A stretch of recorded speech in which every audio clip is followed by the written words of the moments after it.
Donald Trump's rhetoric has become, shall we say, more imperialistic. He's been talking about America like it's an empire planning to expand. Over the past week or so, Trump has proclaimed that the U.S. should reclaim ownership of the Panama Canal, acquire Greenland, and annex Canada as the 51st state. Now, Greenland's prime minister responded to Trump's idea by saying, quote, "Greenland is ours. We are not for sale and will never be for sale. We must not lose our long struggle for freedom." Panamanian President Jose Raul Mulino also hit back at Trump, saying Panama will not hand back a single square meter of the Panama Canal. As for Canada, well, officials there say Trump is just teasing about the 51st state suggestion, but they aren't taking seriously his threat of a 25% U.S. tariff on Canadian goods. Joining us now is Barbara F. Walter, Rohr Professor of International Relations at the University of California in San Diego, author of How Civil Wars Start. Barbara, thank you so much for joining us. Really appreciate it. I don't even know where to begin on this one. What message is Trump sending to our allies with these proclamations about U.S. expansionism? This is completely America first message to everybody, both our allies and our enemies. It's the message that Trump's going to run this country as if we were the single and only powerful country in the world, as if it was back in the 1950s where the United States really was more powerful than everybody else and we could do what we want. But this is a fantasy. There's going to be pushback from everyone. I'm sitting here in my house. My husband's Canadian. They're all downstairs, and they just laugh at this. It's just inconceivable that the United States in 2024, 2025 could go around just taking territory.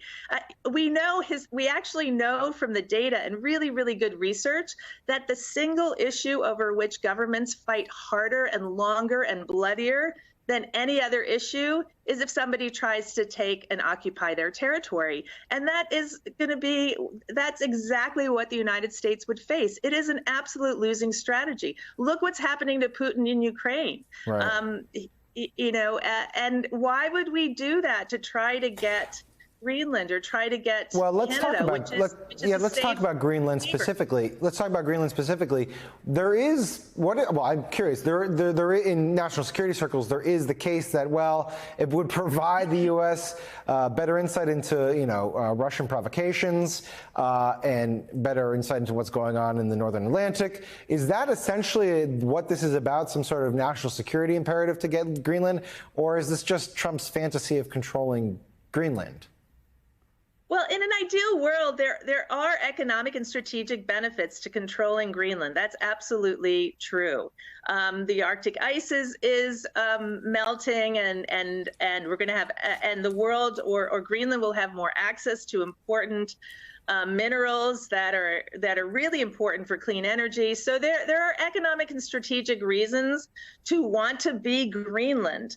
The problem is that Greenland doesn't want to be part of any other country. In fact, it's part of Denmark. It's an autonomous region of Denmark, but they would very much like to be their own independent country. And if you talk to them about whether they would want to become part of the United States, absolutely not. So countries do not go down.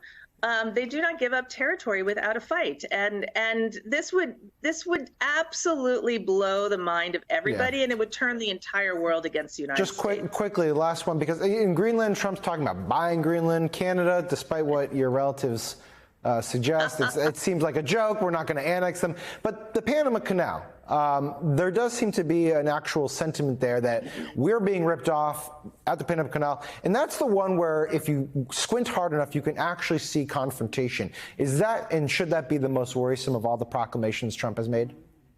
Yeah, this gets back to your first question, which is what is Trump trying to do here? And I think part of it is feeding his ego.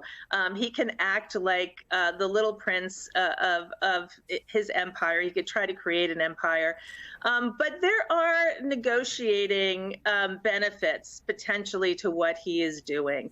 That if Panama is not a rich, powerful country, and China has been moving into that region, and the United States under Trump could take a very hard stance and renegotiate some of those terms. So there are potentially negotiating benefits to this in the short term.